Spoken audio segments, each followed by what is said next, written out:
ये है chapter reading की सेकेंड वीडियो, सेकेंड पार्ट है ये रीडिंग का।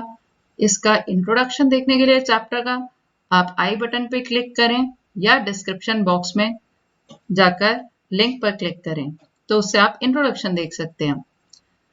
रीडिंग चैप्टर रीडिंग का फर्स्ट पार्ट देखने के लिए या तो डिस्क्रिप्शन बॉक्स में जाकर लिंक पर क्लिक करें या आई बटन दबाकर आप इसका फर्स्ट पार्ट देख सकते हैं।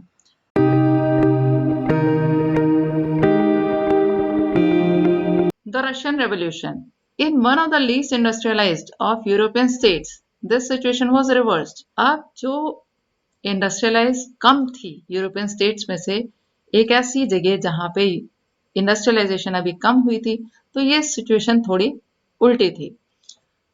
Socialist took over the government in Russia. Socialist के हाथ में गवर्नमेंट आ गई रशिया में थ्रू द अक्टूबर रेवोल्यूशन 1970 में जो अक्टूबर रेवोल्यूशन हुआ उसमें गवर्नमेंट जो थी वो सोशलिस्ट लोगों के हाथ में आई। The fall of monarchy in 1917 and the events of October are normally called Russian revolution. जो मोनार्की खत्म हुई 1917 में फरवरी में, और जो इवेंट्स हुए अक्टूबर तक 1917 अक्टूबर तक, उसको हम रशियन रेवोल्यूशन कहते हैं। ये सब कैसे हुआ, क्या सामाजिक या पॉलिटिकल कंडीशन थी रशिया की जब ये रेवोल्यूशन हुआ, इन क्वेश्चंस को आंसर करने के लिए हमें रशिया में क्या हो रहा था कुछ साल पहले से सिचुएशन को देखना होगा। क्योंकि जब भी कोई रेवोल्यूशन होता है तो उसके कारण होते हैं उसके पीछे, तो उन कारण को समझने के लिए हमें थोड़ा सा समय पीछे करके देखना होगा। रशियन एम्पायर 1914 में कैसा था? 1914 में जार निकोलास II वो रूल करता था रशिया को और उसके एम्पायर को। Besides the territory around Moscow, Moscow के अराउंड की टेरिटरी के अलावा रशियन एम्पायर के अंदर आज का जो फिनलैंड, लाटविया, लिथुआनिया, एस्टोनिया और parts of Poland, Ukraine and Belarus आता है, वो सब इसके अंदर इन्वॉल्व था। It stretch to Pacific, Pacific से लेके and comprise today central Asian states, central Asian states तक फैला हुआ था, as well as Georgia, Armenia, Azerbaijan यहाँ तक का। The majority religion was Russian Orthodox Christianity, majority लोग ऑर्थोडॉक्स क्रिश्चियनिटी को फॉलो करते थे जो कि आई थी ग्रीक ऑर्थोडॉक्स चर्च से।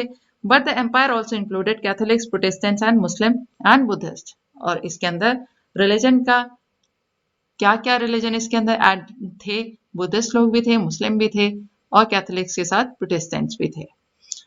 ये मैप दे रखा है उस टाइम का 1914 का। इकोनॉमी एंड सोसाइटी, अब वहां की इकोनॉमी कैसी थी, सोसाइटी कैसी थी? At the beginning of 20th century vast majority of Russia's people were agriculturist. शुरुआत हुई 20th सेंचुरी की, तब बहुत बड़ी रशिया की पॉपुलेशन जो थी एग्रीकल्चरलिस्ट थी। 85% of Russian empire population earn their living from agriculture. 85% लोग एग्रीकल्चर पे डिपेंडेंट थे अपनी लिविंग के लिए। This proportion was higher than in most European countries, most European countries से ज्यादा हाई था ये प्रोपोर्शन। फॉर इंस्टेंस एग्जाम्पल लेते हैं, फ्रांस और जर्मनी में proportion was between 40% and 50%, 40 to 50% लोग ही लगे हुए थे एग्रीकल्चर में। In the empire cultivators produced for the market as well as for their own needs. Empire में कल्टिवेटर्स अपने लिए भी प्रोड्यूस करते थे और मार्केट के लिए भी। And Russia was a major exporter of grain, grains के एक्सपोर्ट में रशिया एक मेजर कंट्री थी। Industry was found in pockets, industry जो थी वो पॉकेट्स में थी, मतलब कहीं कहीं थी। Prominent industrial areas were Saint Petersburg and Moscow, important industrial areas Saint Petersburg और मॉस्को थे। Craftsmen undertook much of the production, craftsmen जो थे वो ज्यादा प्रोडक्शन किया करते थे, लेकिन लार्ज फैक्ट्रीज एग्जिस्टेड, उसके साथ साथ लार्ज फैक्ट्रीज एग्जिस्ट कर रही थी क्राफ्ट वर्कशॉप के साथ साथ। Many factories were set up in 1990s, 1890s में बहुत सारी फैक्ट्रीज सेटअप हुई।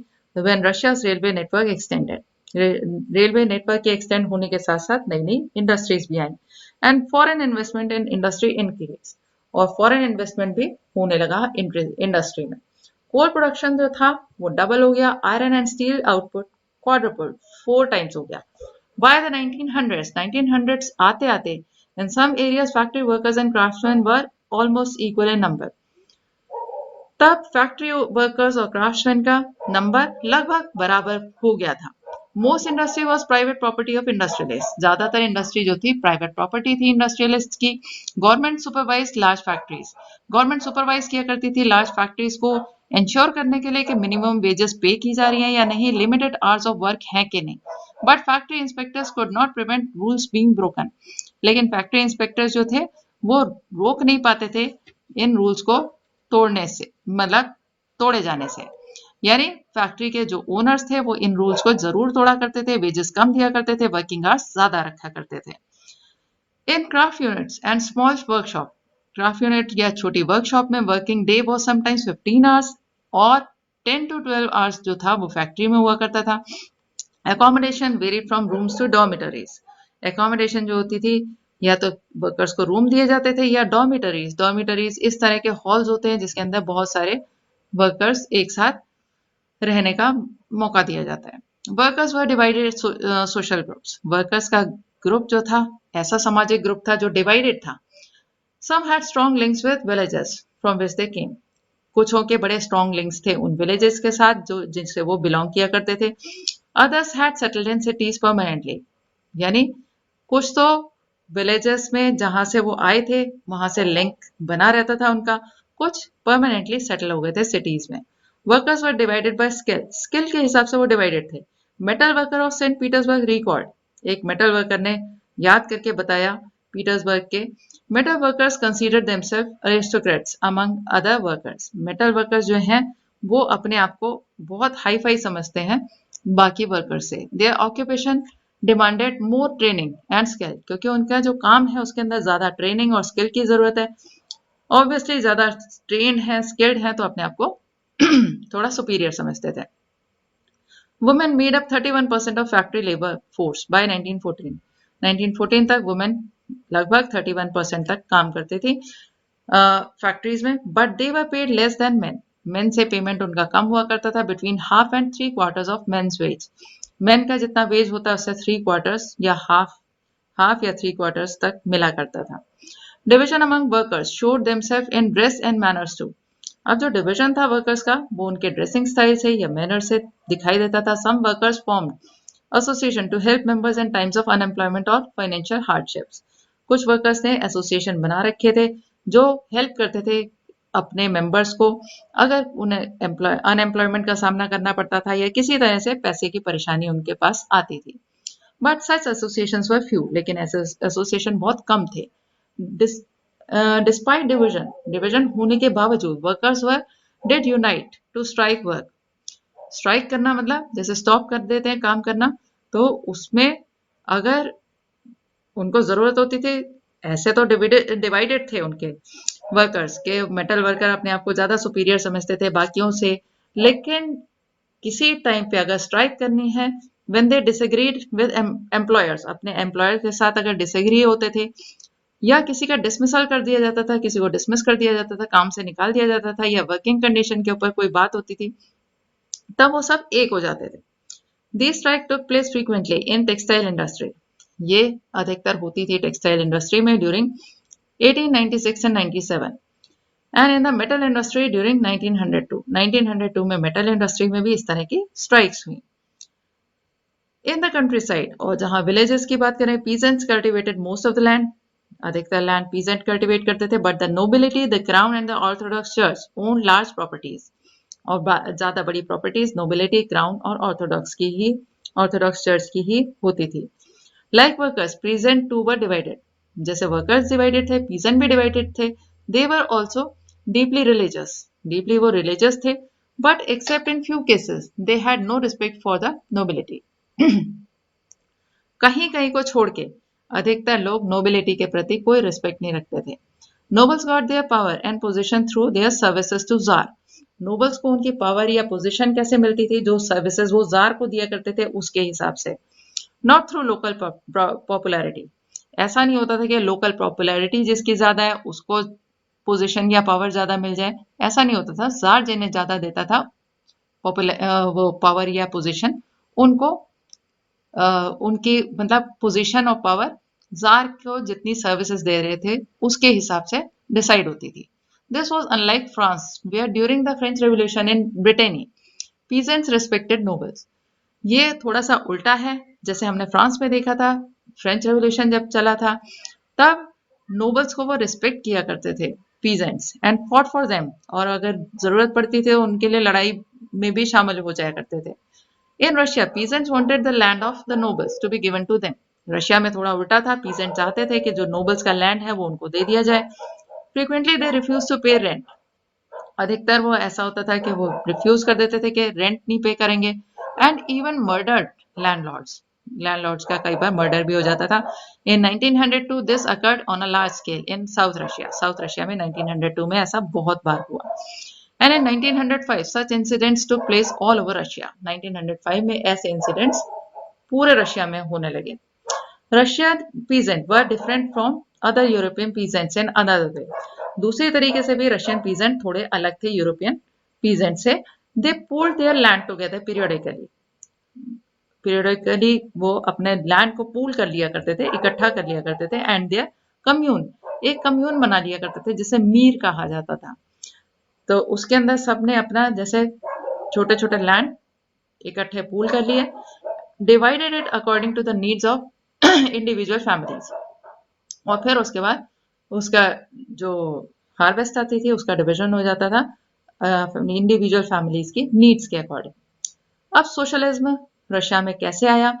All political parties were illegal in Russia before 1914। 1914 से पहले पॉलिटिकल पार्टीज जो थी रशिया में वो इलीगल मानी जाती थी। The Russian social democrat worker party was founded in 1898। 1898 में democratic social democratic workers party बनी थी by socialist who respected Marx ideas. उन सोशलिस्ट ने बनाई थी जो मार्क्स के आइडियाज को रिस्पेक्ट दिया करते थे। However, because of government policy, लेकिन गवर्नमेंट की पॉलिसी की वजह से it had to operate as an illegal organisation. लेकिन गवर्नमेंट की जैसी पॉलिसी थी उसके हिसाब से इसे ऑपरेट करना पड़ता था एक इलीगल ऑर्गेनाइजेशन की तरह, क्योंकि लीगल तो उस टाइम पे होती नहीं थी। वो जार इसलिए नहीं करने देता था क्योंकि वो नहीं चाहता था कि एसोसिएशंस बने तो वो कुछ डिमांड्स रख पाए। It set up a newspaper, mobilise workers and organise strikes. और इन्होंने क्या किया था, एक न्यूज़पेपर अपना सेटअप कर रखा था, वर्कर्स को मोबिलाइज करते थे और स्ट्राइक्स को ऑर्गेनाइज किया करते थे। Some Russian socialists felt that Russian peasant custom of dividing land periodically made them natural socialists. कुछ सोशलिस्ट के दिमाग में ये आया कि रशियन पीजेंट जिस तरह से अपनी बार बार लैंड को पूल करते हैं, तो इस तरह से ये तो नेचुरल सोशलिस्ट हो गए, यही तो सोशलिज्म है, पूरे समाज का सोच के चलना। So peasants not workers would be the main force of revolution. इसलिए हमें जो रेवोल्यूशन करना चाहिए उसमें सबसे बड़ा फोर्स हमें पीजेंट्स का को बनाना चाहिए। यानी पीजेंट्स तो उनके बेसिकली माइंड में आइडिया वही सोशलिज्म का है, तो क्यों ना उनको इन्वॉल्व कर लिया जाए अपने रेवोल्यूशन में। And Russia could become socialist more quickly than other countries. और इस तरह से अगर पीजेंट्स उनके साथ इन्वॉल्व हो जाएंगे तो वो रशिया को जल्दी ही सोशलिस्ट बना पाएंगे। Socialist were active in countryside through the late 19th century. और यही सोच के वो कंट्री साइड में एक्टिव हो गए। They form socialist revolutionary party in 1900। 1900 में सोशलिस्ट रेवोल्यूशनरी पार्टी बनाई। This party struggle for peasants rights and demanded that land belonging to nobles be transferred to peasants. ये पीजेंट के राइट्स के लिए fight करती थी और डिमांड की कि नोबल्स का जो लैंड है वो पीजेंट्स को ट्रांसफर कर दिया जाए। Social Democrats disagreed socialist revolutionaries about peasant. जितने सोशल डेमोक्रेट्स थे जो डेमोक्रेसी चाहते थे, उनका वो एग्रीड नहीं थे सोशलिस्ट के साथ में इन पीजेंट्स को लेकर कि इस तरह से नोबल्स का लैंड डिवाइड कर दिया जाए, पीजेंट्स को बांट दिया जाए। Lenin felt that peasants were not one United group. अब लेनिन एक बहुत बड़ा थिंकर यहाँ के थे, उन्होंने ये सोचा कि ये पीजेंट जो है एक यूनाइटेड ग्रुप तो है नहीं। Some are poor other were rich, कुछ पुअर हैं कुछ रिच हैं। सम वर्कड एज लेबरर, कुछ लेबरर्स की तरह काम कर रहे हैं, कुछ उनमें से कैपिटलिस्ट हैं जो एम्प्लॉय कर रहे हैं वर्कर्स को। Given this differentiation with in them, उनके अंदर ही इतना सारा डिफरेंशिएशन है, they could not all B part of socialist movement. Lenin के अकॉर्डिंग पीजेंट्स जो थे क्योंकि वो डिवाइडेड है तो वो एक पार्ट नहीं बन सकते थे सोशलिस्ट मूवमेंट के। The party was divided over strategy of organisation. अब ये पार्टी जो थी वो डिवाइडेड थी इस स्ट्रैटेजी ऑफ ऑर्गेनाइजेशन के आधार पर कि किस तरह की स्ट्रैटेजी लेकर चला जाए। Vladimir Lenin who led the Bolshevik group, जो लीडर थे बोल्शेविक ग्रुप के, thought that in a repressive society like Tsarist Russia, एक रिप्रेसिव सोसाइटी जो जार की रशिया थी, the party should be discipline. तो रिप्रेसिव है क्या मतलब, यहाँ पे इतना अलाउड नहीं है इस तरह से पार्टीज बनाना। तो पार्टी को जो बहुत डिसिप्लिन होना चाहिए and should control the number of and quality of members, और उस पार्टी में नंबर भी कंट्रोल्ड होना चाहिए। ये ऐसा नहीं है कि सारे लोगों को भर लो, मेंबर्स जरूरत से ज्यादा बना लो। क्वालिटी पे ध्यान देना है कि मेंबर्स की क्वालिटी क्या है। अदर जो दूसरा ग्रुप मेंशेविक्स का बना, उनका सोच थोड़ी डिफरेंट थी। They thought that party should be open to all, as in Germany. Germany में जैसे पार्टी ओपन टू ऑल थी, उस तरह से ओपन टू ऑल होनी चाहिए कि जितने ज्यादा मासेस जुड़ेंगे वो ज्यादा अच्छा रहेगा। A turbulent time in the 1905 revolution. अब जो टर्बुलेंट, जो चेंज का टाइम आया, जहां पे रेवोल्यूशन हुआ, वो 1905 था। Russia was an autocracy. Autocracy का मतलब एक ऐसी जगह जहां पे मुनार्क अपनी चला रहा है। Unlike other European rulers, even at the beginning of 20th century, Tsar was not subject to parliament. अधिकतर यूरोपियन कंट्रीज में पार्लियामेंट के साथ में मुनार्क रूल कर रहे थे, जबकि रशिया में ऐसा कुछ नहीं था। जार के ऊपर कोई रिस्ट्रिक्शन नहीं थी। Liberals in Russia campaign to end this state of affair. Liberals जो थे रशिया में, उन्होंने कैंपेनिंग करी कि इस तरह की चीज को खत्म किया जाए। Together with the social democrats and socialist revolutionaries, मिल के उन्होंने सोशल डेमोक्रेट्स और सोशलिस्ट रेवोल्यूशनरीज के साथ they work with peasants and workers. Peasants और वर्कर्स को भी अपने साथ लेके ड्यूरिंग द रेवोल्यूशन ऑफ 1905 के रेवोल्यूशन में उन्होंने डिमांड किया कॉन्स्टिट्यूशन का। They were supported in the empire by nationalist. जितने नेशनलिस्ट थे उन्होंने सपोर्ट करी। In Poland for instance, Poland में जितने नेशनलिस्ट थे उन्होंने इस चीज को सपोर्ट किया। और मुस्लिम डोमिनेटेड एरियाज बाय जदीदीस जो थे, उन लोगों ने भी इस चीज को सपोर्ट किया। वो wanted modernise Islam to lead their society. वो जो चाहते थे कि मॉडर्नाइज हो जाए इस्लाम, वो सोसाइटी को लीड करे, वो जदीदीस थे, वो भी इनके साथ इन्वॉल्व हो गए थे। The year 1905 was particularly bad for Russian workers. 1904 जो था particularly बहुत खराब था रशियन वर्कर्स के लिए। Prices of essential goods rose so quickly. Essential चीजों के प्राइसेस इतने तेजी से बढ़ रहे थे that real wages decline by 20% उनकी वेजेस कम हो गई। प्राइसेस बढ़ते जा रहे हैं। The membership of worker association rose dramatically. Membership जो थी वर्कर्स एसोसिएशन में, वो बढ़ती जा रही थी, क्योंकि जितना अपने बारे में सोचेंगे वर्कर्स, तो वो ज्वाइन करना चाहेंगे कोई ना कोई एसोसिएशन को। When 4 members of Assembly of Russian Workers, which had been formed in 1904, were dismissed at Petilov Iron Works, Petilov Iron Works में 4 मेंबर जो थे रशियन वर्कर्स, उनको जब डिसमिस किया गया, तब there was a call for industrial action. एक industrial action की कॉल आई कि मतलब हमें मिलजुल के इसके अगेंस्ट कुछ बोलना चाहिए। Over the next few days, over how many 110,000 workers in Saint Petersburg went on strike. इतने सारे वर्कर्स स्ट्राइक पे निकल लिए, demanding a reduction in working day to 8 hours. और उन्होंने डिमांड करी कि हमारे वर्किंग डे को जो है 8 आवर्स करना चाहिए। And increase the wages increase करना चाहिए। And improvement in working condition में सुधार लाना चाहिए। यानी वर्कर्स ने अपने लिए सोचना शुरू किया यहाँ पे। When the procession of workers led by Father Gapon, ये इंपॉर्टेंट है, एक प्रोसेशन जा रहा था, फादर गेपन उसका लीडर थे, लीड कर रहे थे उसको। जब वो विंटर पैलेस पे पहुंचे तो वहां पे पुलिस ने अटैक किया एंड द कॉसेक्स और पुलिस ने उनके ऊपर अटैक किया। Over 100 workers were killed. 100 workers से भी ज्यादा वर्कर्स मारे गए एंड अबाउट 300 वुंडेड। इतने घायल हो गए। The incident known as bloody Sunday, ये इंसिडेंट को हम ब्लडी संडे बोलते हैं, started a series of events. इसी के साथ और इवेंट्स शुरू हो गए that became to be known as 1905 revolution, जिसे हम 1905 रेवोल्यूशन बोलते हैं। क्या क्या चीजें हुई? Strikes took place all over the country. सारी कंट्री में स्ट्राइक्स हुई। And universities close down, university बंद हो गई। Student body stage walkouts, students भी यूनाइटेड हो गए, वॉकआउट किया उन्होंने। Complaining about the lack of civil liberties, और उन्होंने क्या कंप्लेन करी कि हमें लिबर्टीज नहीं है। Lawyers, doctors, engineers and other middle class workers established the Union of Unions and demanded a constituent assembly। और इन सब ने मिलके यूनियन ऑफ यूनियंस बनाई और डिमांड करी कॉन्स्टिट्यूएंट असेंबली की। During the 1905 revolution, the Tsar allowed the creation of an elected consultative parliament or Duma। अब 1905 के इस रेवोल्यूशन के दौरान जार ने अलाउ कर दिया, जब उसे पता चल गया ये कंट्रोल नहीं हो सकते, तो उसने अलाउ किया कि बना दी जाए एक कंसल्टेटिव पार्लियामेंट, जिसे ड्यूमा भी बोलते हैं। For a brief while during the revolution there existed a large number of trade unions. थोड़े टाइम के लिए रेवोल्यूशन के टाइम पे बहुत सारी ट्रेड यूनियंस बन गई एंड फैक्ट्री कमिटीज भी बन गई, made up of factory workers ने ये बना ली। आफ्टर 1905 के बाद most committees and unions work unofficially. Committees और यूनियंस अनऑफिशियली वर्क करती रही since they were declared illegal, क्योंकि उनको इलीगल डिक्लेयर कर दिया गया था। Severe restriction were placed on political activity पे भी रिस्ट्रिक्शन लगा दिए गए। The tsar dismissed the first Duma within 75 days. और जो पहली ये कंसल्टेटिव पार्लियामेंट बनी थी ड्यूमा, उसे 75 डेज में जार ने खत्म कर दिया and re elected second Dumas. उसने एक और सेकेंड ड्यूमा री इलेक्ट कराई विद इन 3 months।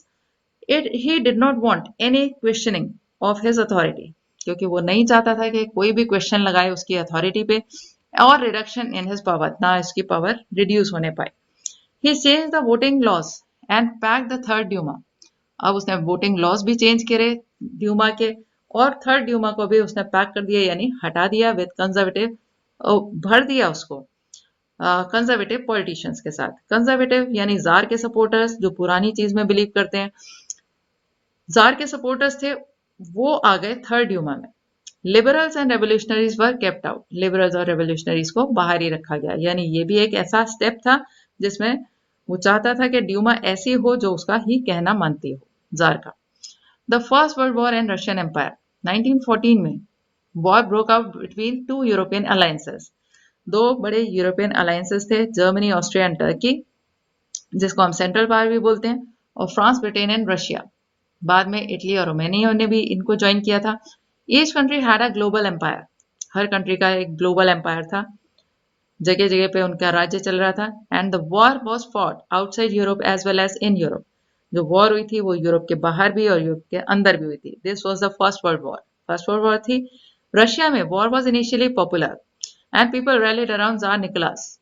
शुरू शुरू में तो लगा पॉपुलर है वॉर, और लोग निकोलस के पास आए।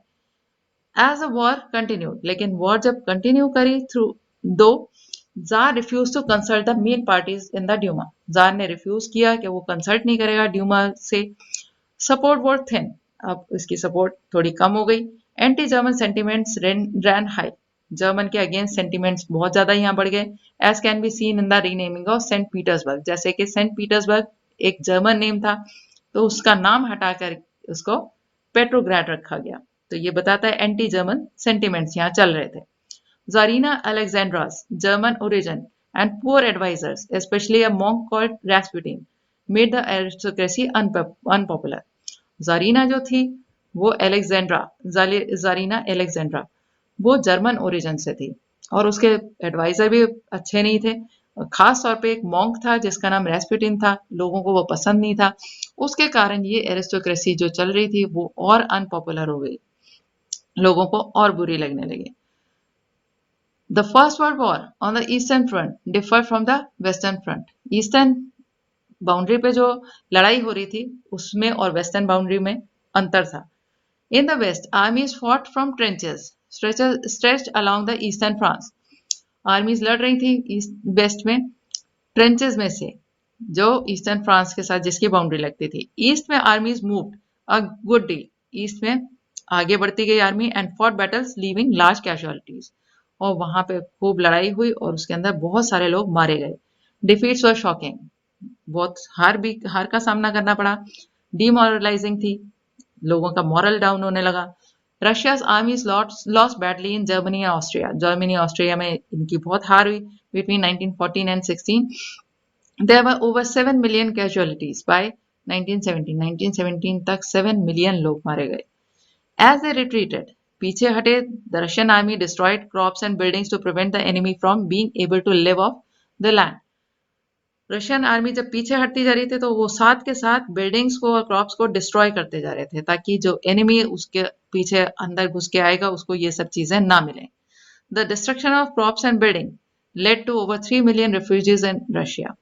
अब क्रॉप्स और उनके हाउसेज भी खत्म हो गए तो 3 मिलियन रिफ्यूजीज रशिया में आ गए। The situation discredited the government and the jar.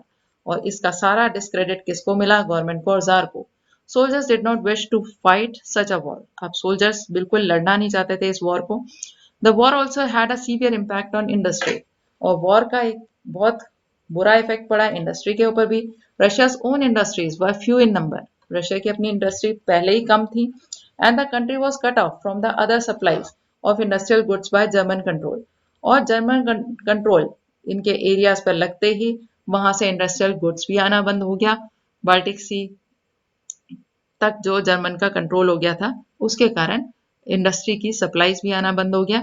Industrial equipments disintegrated more rapidly in Russia. Industrial equipment जो थे कम होते गए रशिया में देन एल्सवेयर इन यूरोप। कहीं और यूरोप में जैसे हुए थे डिसइंटीग्रेट उससे कहीं ज्यादा इफेक्ट पड़ा रशिया पे। By 1916 railway lines began to break down. Railway lines भी टूटनी शुरू हो गई। Able bodied men were called up for war. जितने शरीर से स्वस्थ लोग थे उनको वॉर के लिए बुलाया गया। As a result there were labour shortages and small workshop producing essentials were shut down. Labour की शॉर्टेज हो गई। छोटी वर्कशॉप जो थी जो एसेंशियल सामान बनाया करती थी वो भी शट डाउन हो गई। Large supplies of grains were sent to feed the army. और बहुत बड़ी अमाउंट में सप्लाईज जाती थी आर्मी को फीड करने के लिए। For the people in the cities. Cities में जो रह रहे थे bread and floor become scarce. आटा ब्रेड सब कम हो गया। बाय विंटर ऑफ 1916 के विंटर तक riots at bread shop were common. और जब कमी होगी तो क्या होगा? राइट्स होंगे ब्रेड शॉप पे। वो बड़ा कॉमन हो गया। February Revolution in Petrograd. The winter of 1917 conditions in the capital Petrograd were grim। 1917 में जो कैपिटल में पेट्रोग्राड में कंडीशंस थी वो बहुत खराब हो गई। The layout of city seem to emphasise the division among its people. जिस तरह की वहां की स्थिति थी उससे दिखाई दे रहा था डिवीजन है। The workers quarter and factories were located on the right bank of river Neva. River Neva के राइट साइड पे वर्कर के क्वार्टर और फैक्ट्रीज थे। लेफ्ट बैंक पे फैशनेबल एरिया था। विंटर पैलेस था। ऑफिशियल बिल्डिंग्स थी including the palace where Duma met. जहां पे उनकी पार्लियामेंट ड्यूमा बैठा करती थी वो भी पैलेस लेफ्ट साइड पे था। In February 1917 food shortages were deeply felt in workers quarter. और वर्कर्स क्वार्टर में फूड शॉर्टेज बहुत देखी गई फरवरी 1917 में। The winter was very cold. बहुत ठंड पड़ी। There had been exceptional frost and heavy snow. Frost snow खूब पड़ी। Parliamentarians wishing to preserve elected government were oppose to tsar's desire to resolve the Duma. जो चाहते थे कि इलेक्टेड गवर्नमेंट बनी रहे और जार के अगेंस्ट थे। जार की क्या डिजायर थी? वो चाहता था कि डिसॉल्व कर ले ड्यूमा को। और पार्लियामेंटेरियंस क्या चाहते थे? कि वो बनाए रखें इस इलेक्टेड गवर्नमेंट को। On February 22 a lockout took place at factory on the right bank। Right bank पे एक लॉकआउट हुआ फैक्ट्री में। फैक्ट्री बंद कर दी गई। The next day workers in 50 factories called a strike in sympathy. और इस सिंपैथी में कि वहां के वर्कर्स को अब काम नहीं मिल रहा तो 50 फैक्ट्रीज ने एक स्ट्राइक कॉल करी। In many factories women led the way to strikes. बहुत सारी फैक्ट्रीज में वुमेन लीडर थी स्ट्राइक्स की। This came to be known as international women's day. इसीलिए वो इंटरनेशनल वुमेन्स डे रखा गया इसका नाम। Demonstrating worker cross from the factory quarters to the centre of capital. जो वर्कर डेमोन्स्ट्रेशन कर रहे थे उन्होंने फैक्ट्री क्वार्टर से निकल के सेंटर ऑफ कैपिटल में पहुंचे। The Nevsky prospect at this stage. इस स्टेज पे no political party was actively organising the movement. कोई पॉलिटिकल पार्टी को ऑर्गेनाइज नहीं कर रही थी सिर्फ वर्कर्स का एफर्ट था ये। As the fashionable quarters and official building were surrounded by workers. अब ये फैशनेबल क्वार्टर्स और ऑफिशियल बिल्डिंग को सराउंड कर लिया वर्कर्स ने। The government impose the curfew. Government ने डर के लगा दिया curfew. Demonstrator dispersed by evening. शाम तक वो लोग डिस्पर्स हो गए इधर उधर चले गए। But they came back on 24th and 25th। 24th और 25th को वो फिर वापस आए। The government called cavalry. Government ने कैवेलरी बुला ली। घोड़े वाली सेना को कैवेलरी बोलते हैं। And police to keep an eye on them. और पुलिस को भी बुला लिया कि इनके ऊपर एक नजर रखो कि कुछ गलत तो नहीं कर रहे। On Sunday, on Sunday 25th February, the government suspended the Duma और ड्यूमा को गवर्नमेंट ने सस्पेंड कर दिया 25 फरवरी को। Politician spoke out against the major, politician ने इसके अगेंस्ट आवाज उठाई। Demonstrator return to the force to in force, demonstrator जो थे वापस आए और भी ज्यादा नंबर्स में to the streets of the left bank on 26 को वर्कर्स और ज्यादा आए। On the 27 the police headquarters were ransacked और 27 को उन्होंने पुलिस हेडक्वार्टर्स पे रैंसैकिंग करी, मतलब वहां पे घुस गए। The street thronged with people raising slogans about bread, wages, better hours and democracy, और सारे स्लोगन क्या ले रहे थे? ब्रेड के बारे में, वेजेस के बारे में, आवर्स ऑफ वर्किंग को कम करने के लिए और डेमोक्रेसी जो चाहते थे। The government tried to control the situation and called out the cavalry once again, government चाहती थी इस सिचुएशन को कंट्रोल करना, दोबारा से कैवेलरी बुलाई गई, घुड़सेना बुलाई गई। However, the cavalry refused to fire on the demonstrator. Cavalry के जो जितने सिपाही थे उन्होंने मना कर दिया कि वो फायरिंग करेंगे डेमोन्स्ट्रेटर्स पे। An officer was shot at barracks of a regiment and 3 other regiment mutinied. एक ऑफिसर को गोली भी मार दी गई रेजिमेंट के बैरक्स में, और 3 रेजिमेंट्स ने, सेना की जो टुकड़ी होती है रेजिमेंट्स, उन्होंने भी विरोध किया, विद्रोह कर दिया। Voting to join the striking workers, और उन्होंने क्या किया कि स्ट्राइकिंग वर्कर्स को वो ज्वाइन करेंगे, यानी उन्होंने ये माना कि स्ट्राइकिंग वर्कर्स का कहना सही है, वो भी उनके साथ ज्वाइन कर जाएंगे। By that evening soldiers and striking workers had gathered from to form a soviet, और उस इवनिंग तक सोल्जर्स और स्ट्राइकिंग वर्कर वहां पे इकट्ठे हुए, उन्होंने कहा एक सोवियत या काउंसिल बनाएंगे in the same building as Duma met, जहां पे ड्यूमा बैठती है उसी जगह पे वो एक सोवियत या काउंसिल बनाएंगे। This was the Petrograd Soviet, इसको कहते हैं Petrograd Soviet. The very next day the delegation went to see tsar, एक वो गया, एक ग्रुप गया जार से मिलने के लिए। Military commanders advised him to abdicate, military commanders ने उसको वहां से हटने की सलाह दी। He followed their advice and abdicated on 2nd March. 2nd March पे वो वहां से हट गया। Soviet leader and Duma leaders formed a provisional government, और सोवियत लीडर्स और ड्यूमा लीडर्स ने मिलके एक प्रोविंशियल गवर्नमेंट बना दी to run the country. Russia's future would be decided by the constituent assembly, अब रशिया का फ्यूचर कौन डिसाइड करेगा? कॉन्स्टिट्यूएंट असेंबली, जो इलेक्टेड होगी on the basis of universal adult suffrage. Petrograd had led the February Revolution that brought down the monarchy in 1917, और Petrograd ने ये February revolution का लीडरशिप करी जिससे मोनार्की आ गई, खत्म, एक मोनार्की एंड हो गई 1917 में। आफ्टर फेब्रुअरी के बाद क्या हुआ? Army officials, land owners and industrialist were influential and provisional government में अधिकतर आर्मी ऑफिशियल्स, लैंड ओनर्स या इंडस्ट्रियलिस्ट थे। But the liberals as well as socialists among them worked towards an elected government. और liberals और जो socialist थे उनके बीच में वो चाहते थे कि इलेक्टेड गवर्नमेंट आए। Restrictions on public meeting associations were removed, जो रिस्ट्रिक्शन अभी तक जार ने लगा रखी थी पब्लिक मीटिंग पे या एसोसिएशन फॉर्म करने में, वो हटाई गई। सोवियट्स लाइक पेट्रोग्रेड सोवियत वर सेट अप एवरीवेयर, और जैसी सोवियत बनी पेट्रोग्रेड में उसी तरह की सोवियत्स और बनी रशिया में कई जगह। Though no common system of election was followed, सब में इलेक्शन के ढंग अलग अलग थे, कोई कॉमन तरीका नहीं फॉलो किया गया था। In April 1917 the Bolshevik leader Vladimir Lenin return to Russia from his exile, उसे देश से निकाल दिया गया था, उससे वो वापस आया अप्रैल 1917 में। He and Bolsheviks had opposed the war since 1914, Bolsheviks और वो खुद वॉर के अगेंस्ट था 1914 के। Now he felt it was time for Soviets to take over the power. अब उसने सोचा कि ये जो सोवियत्स बनी है उन्हें पावर ले लेनी चाहिए, अभी प्रोविंशियल गवर्नमेंट से ले लेनी चाहिए। He declared that war be brought to a close. उसने डिक्लेयर किया कि वॉर जो चल रही है उसे बंद किया जाए, लैंड भी ट्रांसफर टू पीजेंट्स को लैंड दे दिया जाए, बैंक्स को नेशनलाइज कर दिया जाए। 3 डिमांड्स, ये जो 3 डिमांड्स रखी उसको हम कहते हैं Lenin's April theses. He also argued that Bolshevik party rename itself as the communist party to indicate its new radical AIIMS.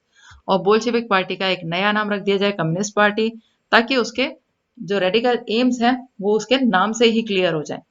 Most others in Bolshevik party were initially surprised by the April thesis. लेकिन और जो दूसरे लोग Bolshevik party के थे वो शुरू में तो हैरान रह गए इस अप्रैल थीसिस से।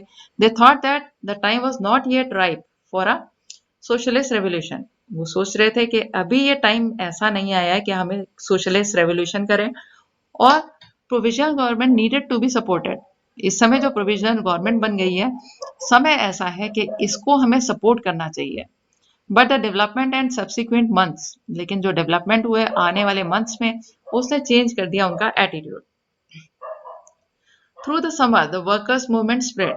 समर तक वर्कर का मूवमेंट और स्प्रेड किया। In industrial areas factory committees were formed. Industrial areas में फैक्ट्री कमेटी बनी, which began questioning the way of industrialist ran their factories.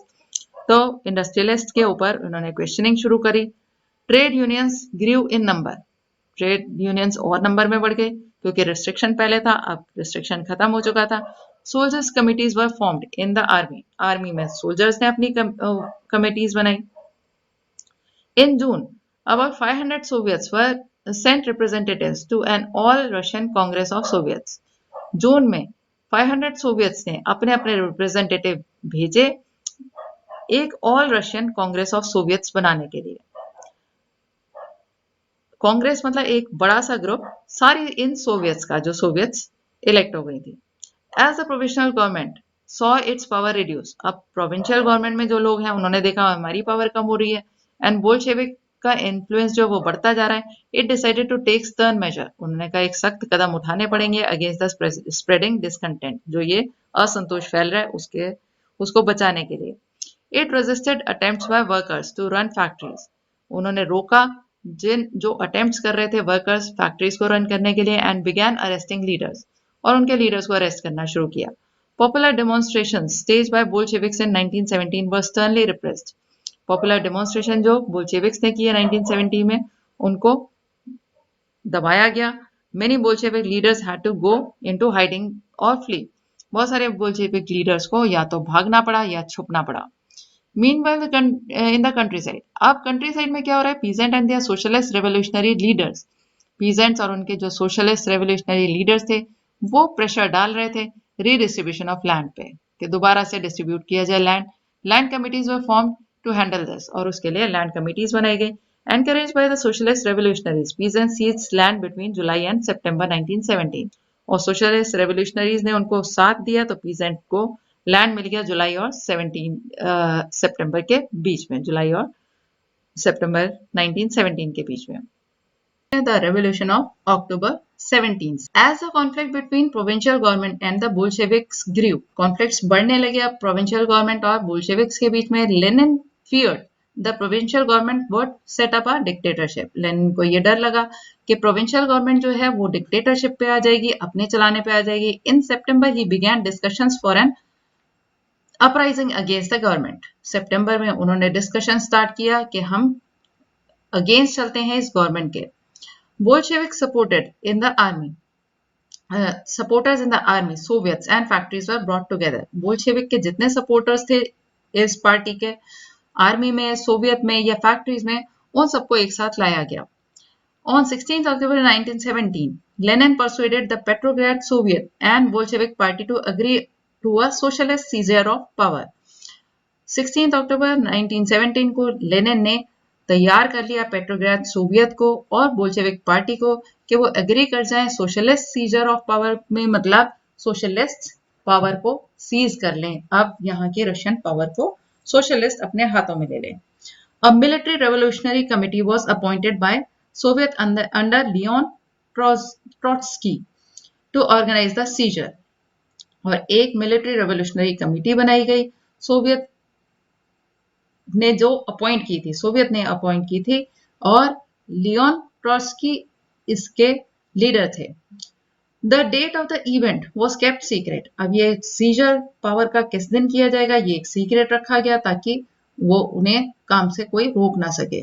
The uprising began on 24 अक्टूबर। अब ये जो अगेंस्ट प्रोविंशियल गवर्नमेंट जो uprising हुई वो 24 अक्टूबर को हुई। सेंसिंग ट्रबल ट्रबल को सोचते हुए कि ये ट्रबल आएगी, prime minister Kerensky had left the city to summon troops. वो सिटी छोड़ के चला गया था ट्रूप्स को बुलाने के लिए, सेना को बुलाने के लिए। एट डॉन, जैसे ही सुबह हुई, military men loyal to the government seize the building. Military man जो गवर्नमेंट के लॉयल थे, उन्होंने बिल्डिंग को अपने कब्जे में लिया। ऑफ टू बोल्शेविक न्यूज़पेपर्स, जो दो बोल्शेविक न्यूज़पेपर की बिल्डिंग थी, उनको सीज कर लिया। Pro government troops were sent to take over telephone and telegraph officers. Government के सपोर्टर ट्रूप्स जो थे, उनको भेजा गया कि वो टेलीफोन और टेलीग्राफ ऑफिसर्स को अपने अंडर में ले लें and protect the winter palace, winter palace को प्रोटेक्ट करें। इन अ स्विफ्ट रिस्पॉन्स, बड़े तेजी से रिस्पॉन्स दिया, the military revolutionary committee order its supporter to seize government officers. Military revolutionary committee जो बोल्शेविक की सपोर्टर थी, उन्होंने ऑर्डर किया अपने सपोर्टर्स को कि वो गवर्नमेंट ऑफिसर्स को सीज कर लें और अरेस्ट कर लें मिनिस्टर्स को। लेट इन द डे, उसी दिन, देर मतलब दिन जब काफी आगे बढ़ गया, the ship aurora share the winter palace, और वहां पे ऑरोरा ने वहां पे विंटर पैलेस पे शेलिंग कर दी, बॉम्ब गिरा दिया। Other vessels sail down to the Neva, down the Neva, और जो शिप्स थे वो नेवा से आगे चले and took over various military points, बहुत सारे मिलिट्री पॉइंट्स उन्होंने अपने अंडर में ले लिए। और रात होते होते the city was under committees control, military के कमिटी के कंट्रोल में आ गई थी सिटी पूरी। And the ministers had surrendered, और जो प्रोविंशियल गवर्नमेंट के मिनिस्टर्स थे, उन्होंने सरेंडर कर दिया। ये जो मिलिट्री रेवोल्यूशनरी कमिटी थी, एक तरह से उसने पावर को सीज कर लिया। At the meeting of all Russian Congress of Soviet in Petrograd, एक मीटिंग हुई all Russian Congress of Soviet की पेट्रोग्राड में। The majority approve the Bolshevik action, majority ने वहां पे अप्रूव किया बोल्शेविक के एक्शन को। Uprising took place in other cities, और ये अपराइजिंग इस तरह की और सिटीज में भी हुई। देयर वाज हेवी फाइटिंग, खूब फाइटिंग हुई, specially in Moscow. But by December आते आते the Bolsheviks control the Moscow Petrograd area, Moscow Petrograd area जो था बोल्शेविक्स के कंट्रोल में आ गया। What changed after October? अक्टूबर के बाद अब चेंज क्या आया? The Bolsheviks were totally opposed to private property. Bolsheviks अब पावर में आ गए। इनके पावर में आने के बाद यानी प्रोविंशियल गवर्नमेंट खत्म हो गई और पावर में आ गए बोल्शेविक्स। इनके पावर में आने के बाद क्या हुआ? प्राइवेट प्रॉपर्टी के अगेंस्ट तो ये थे ही। Most industry and banks were nationalised in November 1917। ज्यादातर इंडस्ट्रीज और बैंक्स को नेशनलाइज कर दिया गया 1917 के नवंबर में। This meant that government took over ownership and management, इसका मतलब पूरे ओनरशिप और मैनेजमेंट का पूरा जो होल्ड था वो गवर्नमेंट का बन गया। Land was declared social property, land जो थी सोशल प्रॉपर्टी बन गई। And peasants were allowed to seize the land of nobility, और पीजेंट्स को अलाउ कर दिया गया कि वो लैंड ले लें नोबिलिटी का। In cities, Bolsheviks enforced the partition of large houses according to the family requirements. Cities में क्या हुआ? बोल्शेविक ने फोर्स लगा के, मतलब जबरदस्ती से पार्टीशन कर दिया बड़े बड़े हाउसेस को फैमिली की रिक्वायरमेंट्स के हिसाब से। यानी ज्यादा बड़े घर में भी लोगों को नहीं रहने दिया जा रहा था, उनके भी घर डिवाइड कर दिए गए क्योंकि अब सारी प्रॉपर्टी किसी की पर्सनल नहीं है, सारी प्रॉपर्टी समाज की है और समाज के सभी लोगों की का उस पर हक है। They banned the use of old titles of aristocracy. जो भी एरिस्टोक्रेसी के टाइटल्स थे, जो उनकी हाई रैंक दिखाते थे सोसाइटी में, वो सब बैन कर दिए गए। टू एजर्ट द चेंज, इस चेंज को और सही फॉर्म में लाने के लिए new uniforms were design for the army and officials. नई टाइप की यूनिफॉर्म्स डिजाइन की गई आर्मी के लिए भी, ऑफिशियल्स के लिए भी। Following a clothing competition organised in 1918, और इसी के बाद, मतलब एक इससे पहले क्लोथिंग कंपटीशन हुआ था 1918 में, जिसके बाद सारे आर्मी का और ऑफिशियल्स के डिजाइन्स चेंज हो गए कपड़ों के। When the Soviet hat was chosen, और उसी के अंदर ये वाला सोवियत हैट जो है वो भी चूज किया गया था। The Bolshevik party was renamed Russian communist party. अब ये बोल्शेविक पार्टी का नया नाम रखा लेनिन ने, रशियन कम्युनिस्ट पार्टी, क्योंकि यही होता है कम्युनिस्ट का आइडिया कि सब चीजें सोसाइटी की हैं, पूरे सोशल होल्ड होना चाहिए उसके ऊपर, न कि कुछ लोगों का। In November 1917, the Bolshevik conducted the election to the constituent assembly. नवंबर 17 में 1917 में बोल्शेविक्स ने इलेक्शन किए कॉन्स्टिट्यूएंट असेंबली के, but they fail to gain majority support. वहां पे मेजोरिटी सपोर्ट इन्हें मिली नहीं। In January 19th the assembly rejected Bolshevik measures and Lenin dismissed the assembly. Assembly ने रिजेक्ट किया बोल्शेविक के जो मेजर्स, इनके जो कदम उठाए जा रहे थे उनको असेंबली ने रिजेक्ट किया, तो लेनिन ने क्या किया, डिसमिस कर दी assembly. He thought the All Russian Congress of Soviet was more democratic than an assembly elected in uncertain conditions. और उसने ये सोचा कि रशियन कांग्रेस ऑफ सोवियत जो बनी हुई है वो ज्यादा डेमोक्रेटिक है उस असेंबली के देखते हुए कंपैरिजन में, जो कि इलेक्ट हुई थी एक अनसर्टेन कंडीशंस में। In March 1918, despite opposition by their political allies, opposition किया 1918 मार्च में, पॉलिटिकल अलाइज जो थे उनके साथ मिले हुए थे उन्होंने भी हालांकि अपोज किया। The Bolshevik made peace with Germany at the Brest Litovsk. तो यहाँ पे इन्होंने बोल्शेविक्स ने शांति कर ली जर्मनी के साथ। In the years that followed, उसके बाद जो ईयर्स आए, the Bolsheviks became the only party to participate in the election to the All Russian Congress of Soviets. और फिर बोल्शेविक पार्टी इतनी ज्यादा पावरफुल हो गई कि वो सिर्फ एक अकेली पार्टी रह गई जो कि all Russian Congress of Soviets के इलेक्शन में पार्टिसिपेट करे, which became the parliament of the country. वो पार्लियामेंट ऑफ द कंट्री थी। Russia became one party state. One party state हो गया, एक पावरफुल पार्टी जब आ जाती है अपनी फॉर्म में और दूसरे उसके सामने आ ही नहीं पाते तो इसको वन पार्टी स्टेट कहा जाता है। ट्रेड यूनियंस वर केप्ट अंडर पार्टी कंट्रोल, और ट्रेड यूनियंस जो थी वो पार्टी के कंट्रोल में रहती थी। द सीक्रेट पुलिस, जिसे चेका कहा जाता था, एक सीक्रेट पुलिस थी, बाद में उसका नाम ओजीपीयू या एनकेवीडी पड़ा।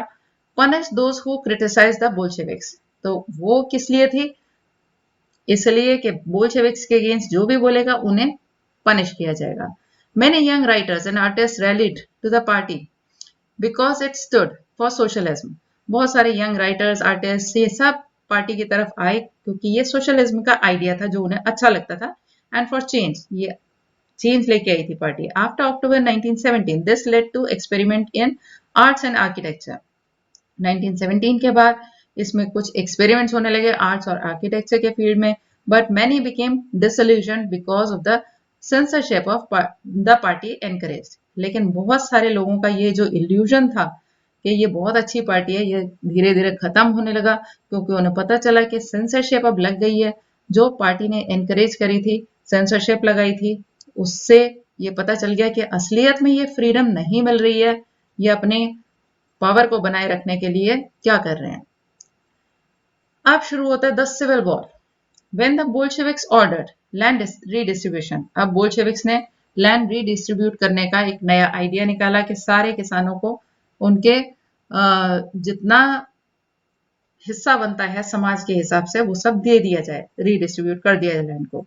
The Russian army began to break up, इससे रशियन आर्मी ब्रेकअप होने लगी क्योंकि जो सोल्जर्स थे वो किसानों के घर के थे। उन्हें लगा किसानों को अगर जमीन बट रही है तो हम चले जाते हैं अपनी फैमिली में, वहां जाके बैठते हैं, हमें भी अपना हिस्सा मिलेगा। Soldiers mostly peasants wish to go home for the redistribution and deserted. Soldier जो अधिकतर पीजेंट्स से सोल्जर बने हुए थे वो जाना चाहते थे अब घर, ताकि रिडिस्ट्रीब्यूशन ऑफ लैंड जो होगा वो उन्हें मिल जाएगा, और ये सेना को छोड़कर भाग गए। Non Bolshevik socialist, Bolsheviks party के जो सोशलिस्ट नहीं थे और लिबरल्स थे और सपोर्टर्स ऑफ ऑटोक्रेसी, राजा के जो सपोर्टर्स थे, कंडेम द बोल्शेविक अपराइजिंग, उन्होंने इस बोल्शेविक अपराइजिंग को कंडेम किया, बताया कि ये गलत है। Their leaders moved to South Russia. उनके लीडर्स जो थे अब साउथ रशिया की तरफ गए and organise troops to fight the Bolsheviks, और उन्होंने ट्रूप्स ऑर्गेनाइज किए ताकि बोल्शेविक्स से लड़ा जाए। During 1918 एंड 1919 द ग्रीन्स, अब देखो रेड्स बोलते थे बोल्शेविक्स को और ग्रीन्स कौन से, जो सोशलिस्ट रेवोल्यूशनरीज थे, यानी सोशलिस्ट आइडिया, सोशलिज्म का आइडिया तो मानते थे but they were different from Bolsheviks. Bolsheviks को वो सपोर्ट नहीं करते थे तो उनको हम ग्रीन्स बोलते हैं वहां पे। एंड वाइट्स, वाइट्स जो थे जो जार के सपोर्टर्स थे, controlled most of the Russian empire.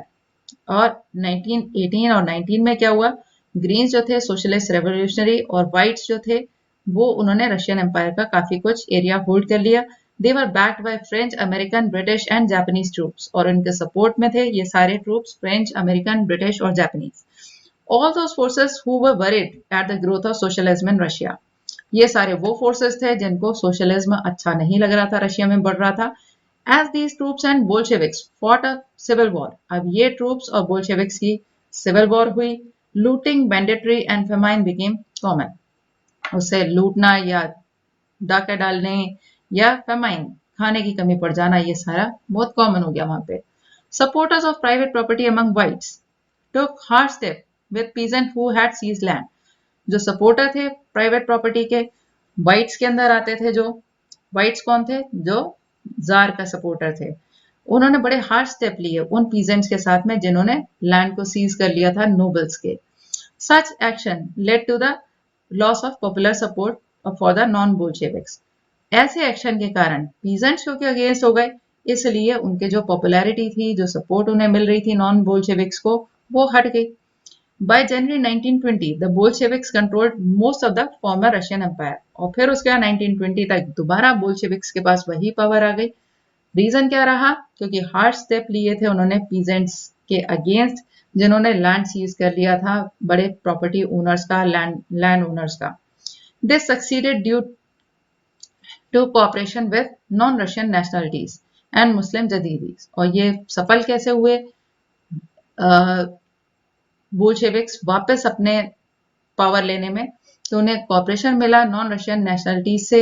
मुस्लिम जदीदिस्ट जो थे, जदीदिस्ट पहले भी आ चुका है, जो एक मुस्लिम का नया आइडिया निकालना चाहते थे. Cooperation did not work where Russian colonies themselves turn Bolshevik. और कॉपरेशन वहां पे काम नहीं कर पाई जहां पे रशियन कॉलोनिस्ट जो थे वो खुद बोल्शेविक हो गए थे. यानी कॉलोनियल की बात हो रही है. अब जो कॉलोनीज जो थी, इनकी रशियन कॉलोनी जो थी, वहां पे कॉपरेशन काम नहीं कर रहा था. In Khiva in Central Asia, Bolshevik colonist brutally massacred local nationalist in the name of defending socialism. Khiva Central Asia की एक जगह है, वहां पे बोल्शेविक जो कॉलोनिस्ट थे, वहां पे जो कॉलोनाइज कर रहे थे, उन्होंने बड़ी बुरी तरह से मारा लोकल नेशनलिस्ट को. किस लिए? कि वो वहां पे सोशलिज्म चलाना चाहते थे. In this situation many were confuse about what the Bolshevik government represented. और इस तरह के हार्ड स्टेप्स देखकर बहुत सारे लोग कंफ्यूज हो गए कि ये बोल्शेविक गवर्नमेंट का आइडिया है क्या. पार्टली टू रेमेडी दिस, इसको किसी तरह से थोड़ा सॉल्व करने के लिए, most non Russian nationalities were given political autonomy in the Soviet union. और इसको थोड़ा सा ठीक करने के लिए नॉन रशियन नेशनलिटीज जो थी, उनको थोड़ी सी पॉलिटिकल ऑटोनॉमी दे दी गई कि अपने आप अपना राज्य चलाएं, जो सोवियत यूनियन के अंडर आती थी, कि जिससे वो उनसे अलग होके ना भागे. The state the Bolshevik created from the Russian empire in December 1922. वो स्टेट जो कि बोल्शेविक्स ने क्रिएट किया था रशियन एम्पायर का दिसंबर 1922 में.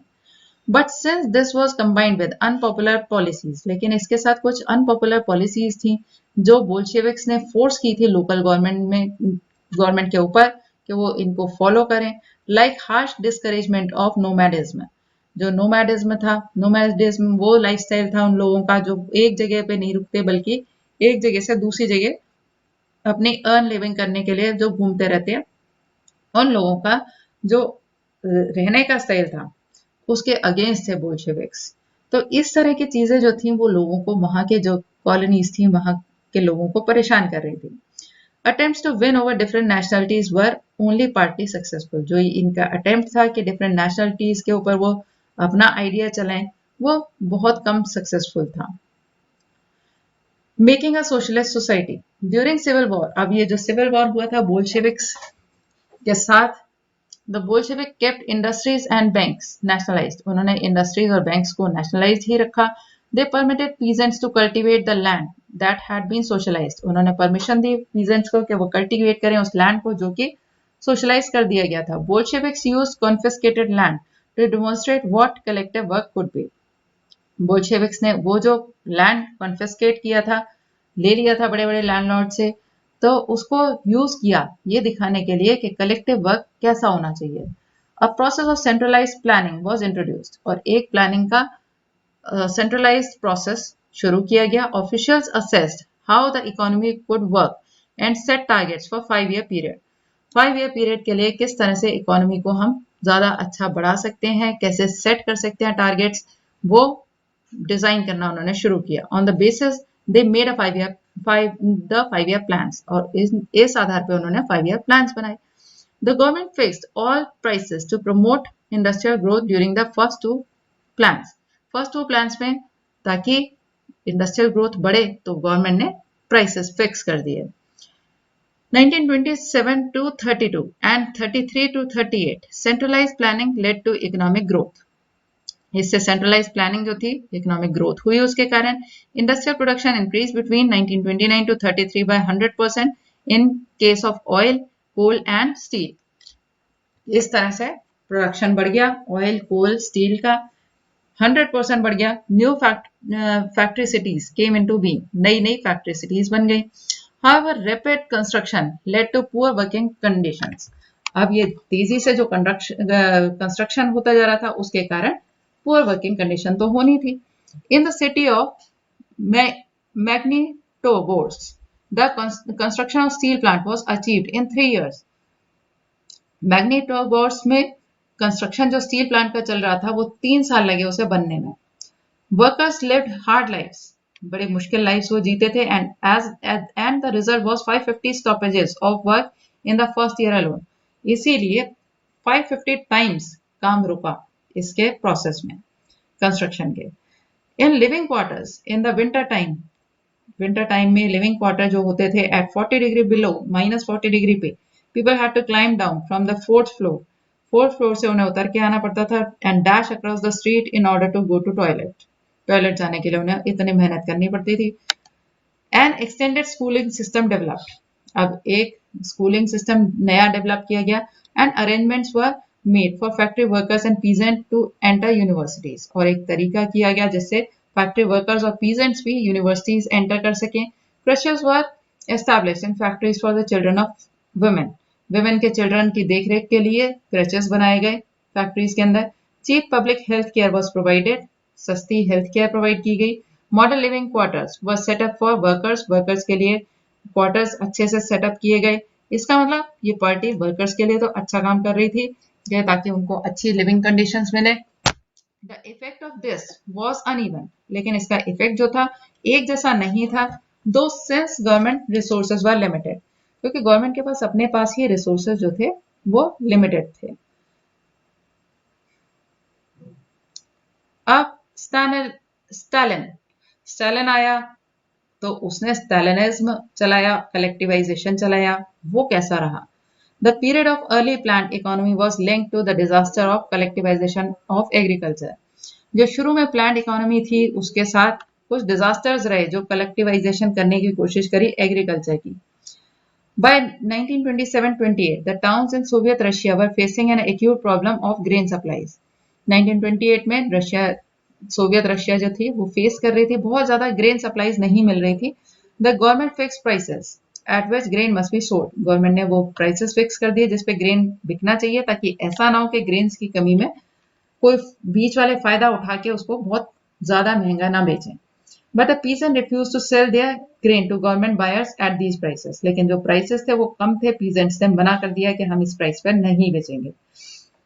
Stalin, who headed the party after death of Lenin के डेथ के बाद स्टालिन ने पार्टी को हेड किया, यानी वो पार्टी का हेड बना.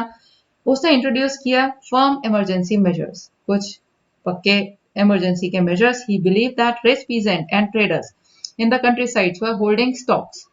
उसका विश्वास था कि रिच पीजेंट और ट्रेडर्स ने कंट्री साइड में बड़े बड़े स्टॉक्स रख लिए हैं with the hope of higher prices. मतलब होल्डिंग कर ली है, ग्रेन्स वगैरह स्टोर कर लिए हैं ताकि हायर प्राइसेस मिलें. जब और ज्यादा पैसा बढ़ जाएगा और ज्यादा प्राइसेस बढ़ जाएंगे तब वो बेचेंगे. Speculation had to be stopped and supplies confiscated. तो जो ये अंदाजे लगाए जाते हैं उनको रोकना जरूरी था, और जो सप्लाईज रखी थी किसी ने बचा के तो उसको कन्फिस्केट कर लिया गया, उसको जब्त कर लिया गया. 1928 में party members toured the grain producing areas. Party members ने जाके देखा ग्रेन प्रोड्यूसिंग एरियाज को. सुपरवाइजिंग एनफोर्स्ड ग्रेन कलेक्शन, और उन्होंने सुपरवाइज किया ग्रेन कलेक्शन को एंड रेडिंग पुलक्स। पुलक्स क्या रेड डाली। पुलक्स क्या होता था, name for well to do peasants. Well to do peasants को पुलक्स बोलते थे। तो उनका रेट डाली कि कितना कितना इन्होंने स्टोर कर रखा है। एज शॉर्टेजेस कंटिन्यूड, शॉर्टेजेस अभी भी चल रही थी, the decision was taken to collectivise farms. तो डिसीजन लिया गया कि फार्म्स को ही कलेक्टिवाइज कर दिया जाए, इकट्ठा कर दिया जाए। This was argued that grain shortages were partly due to small size of holding, कि ग्रेन की शॉर्टेज इसलिए पड़ती है क्योंकि होल्डिंग्स जो है किसानों के पास वो बहुत छोटे छोटे लैंड की हैं। अगर इन सबको मिला के एक कर दिया जाए, मिला के इस पे एग्रीकल्चर किया जाए तो वो ज्यादा हार्वेस्ट देगा। After 1917 land had been given over to peasants. 1917 के बाद में जो लैंड दिया गया था पीजेंट्स को, these small sized peasants, peasant farmer could not be modernised. ये छोटे साइज्ड पीजेंट जो थे, स्मॉल साइज पीजेंट मतलब जिनके पास छोटे लैंड है, इनके फार्म को मॉडर्नाइज तो किया नहीं जा सकता था क्योंकि साइज में बहुत छोटे थे इनके farms. To develop modern farms, modern farm बनाने के लिए, run them along industrial lines, industrial line के साथ साथ इनकी भी प्रोग्रेस करने के लिए, with machinery it was necessary to eliminate kulaks. तो इसके लिए जरूरी था उन कुलक्स को हटा दिया जाए। Take away the land from peasants, peasant से भी लैंड ले लिया जाए, and establish state control large farms, और पूरे गवर्नमेंट जो कंट्रोल कर रही हो ऐसे फार्म्स बनाए जाए। What followed was Stalin's collectivization program. अब नेक्स्ट क्या आया, इसी चीज को सोच के स्टालिन ने एक कलेक्टिवाइजेशन प्रोग्राम शुरू किया। 1929 से the party force all peasant to cultivate in collective farms. अब उन्होंने कहा सारे पीजेंट जो हैं खेती करेंगे वो कलेक्टिव फार्म्स में, कोलखोस बोला जाता था जिनको।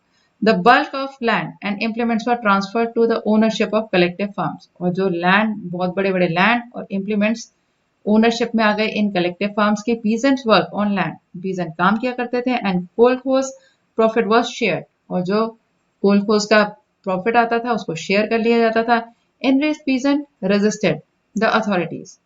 अब गुस्से में आए कुछ पीजेंट्स, उन्होंने रेजिस्ट किया अथॉरिटीज को, and destroyed their life stock, और उन्होंने अपना लाइफ स्टॉक ही खत्म कर लिया, यानी जो उन्होंने जानवर पाल रखे थे उनका नंबर कम करना शुरू कर दिया क्योंकि उन्हें वो तरीका पसंद नहीं आ रहा था जो ये कलेक्टिवाइजेशन था फार्म्स का। Between 1929 and 31 the number of cattle fell by 1/3, और 29 से 31 में कैटल का नंबर 1/3 पे आ गया। Those who resisted collectivisation were severely punished, और जो इस कलेक्टिवाइजेशन के अगेंस्ट है उनको बहुत पनिश किया जाता था। Many were deported and exiled, बहुत सारे लोगों को देश से निकाल दिया गया, कहीं से कहीं भेज दिया गया। As they resisted collectivisation, collectivisation के अगेंस्ट वो बोल रहे थे, peasant argued that they were not rich and they were not against socialism. Peasants ने ये आर्ग्यू किया कि वो रिच तो है नहीं जो उनके अगेंस्ट इस तरह के कदम उठाए जा रहे हैं, और वो सोशलिज्म के अगेंस्ट भी नहीं है। They merely did not want to work in collective farms.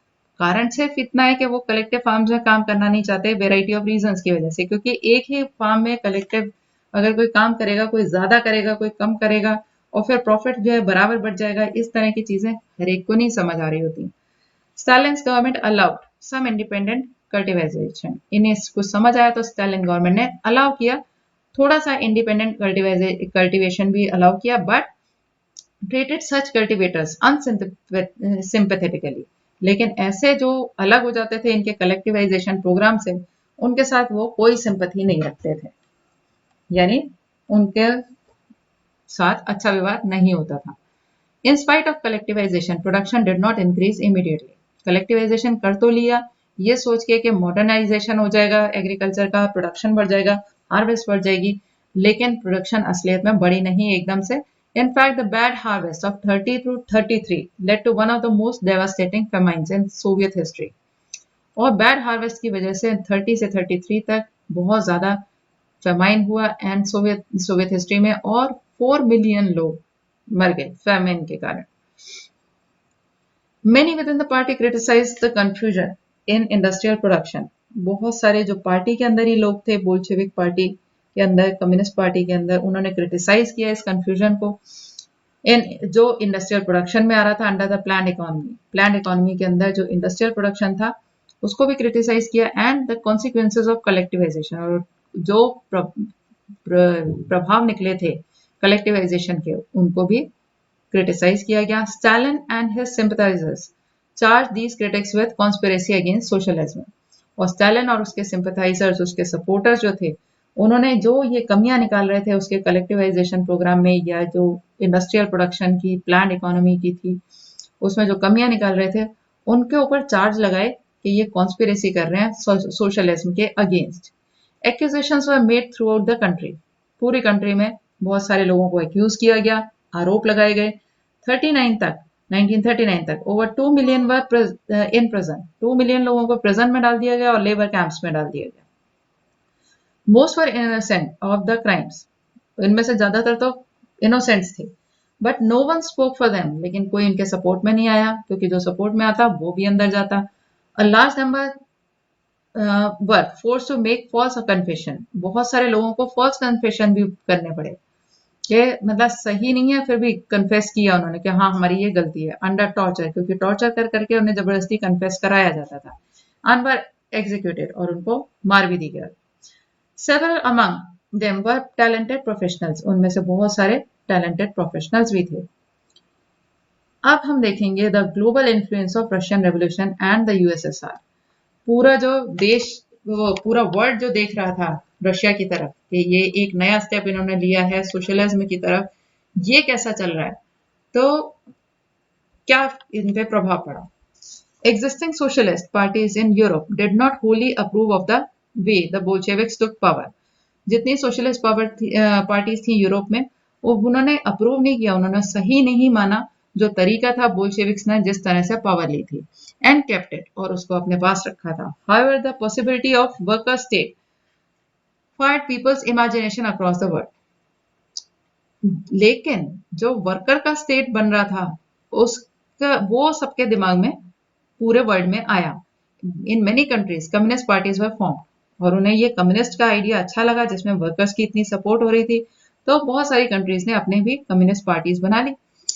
Like the communist Party of Great Britain, जैसे कम्युनिस्ट पार्टी बनी ग्रेट ब्रिटेन में। Bolsheviks encouraged colonial people to follow their experiment. Bolsheviks ने encourage किया अपनी colonies में लोगों को कि वो इस एक्सपेरिमेंट को फॉलो करें। Many non-Russian from outside the USSR participated in Conference of Peoples of the East. एक बहुत सारे नॉन रशियन लोग जो यूएसएसआर से बाहर से थे, उन्होंने भी पार्टिसिपेट किया जो कॉन्फ्रेंस हुई पीपल ऑफ ईस्ट की। And the Bolshevik founded कॉमिटर्न।